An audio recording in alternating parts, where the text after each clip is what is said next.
my name is Vicar Kayla Hopgood, and I serve at Prince of Peace Lutheran Church in Princeton Junction, New Jersey. And I am seated right now in what will soon be our Tree of Life Chapel, a memorial garden for pregnancy and infant loss. When we often think about birth, we think about new life, we think about joy, we think about diapers, and all these things are worthy of celebrating. But many times we forget in our society the fragility of this season of life.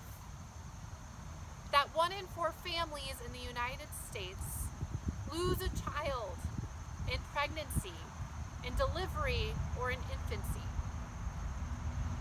At Prince of Peace Lutheran Church and in partnership with the house next door, we feel called to witness and to minister to these families and to this grief in our community.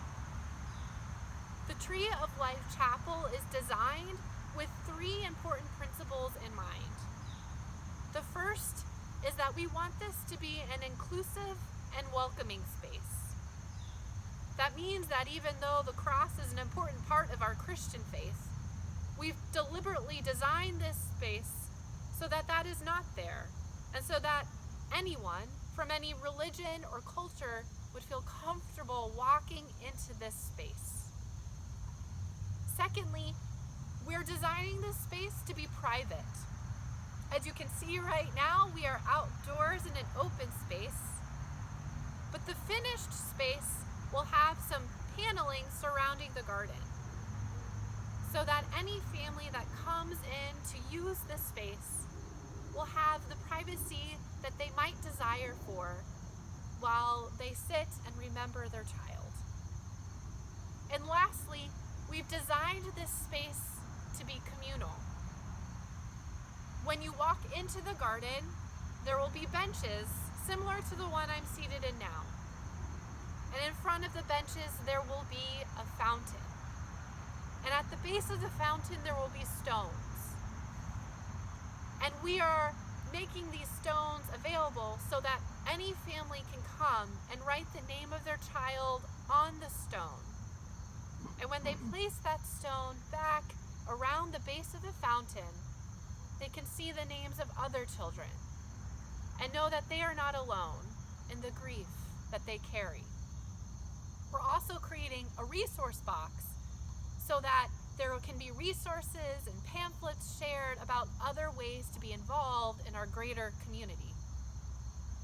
And lastly, this is communal in that it is a gathering space. Every October 15th, the National Day of Pregnancy and Infant Loss, we will gather here and have a service of remembrance to remember and to lift up the children that we have lost. This year, as we build the garden, we have a few more events coming up. On Saturday, October 9th, we have a wine and cheese fundraiser right here outdoors, where we will have a chance to talk more about the garden with our neighbors, where we will have some of the paneling and the fountain up for you to see, and a chance to learn more about this ministry. On Sunday, October 10th, during our worship services, we will also lift up the Tree of Life Chapel together in worship. I hope that you can join us in whatever way you feel comfortable joining, and that you know that this space is designed to bless you and to bless others in our community.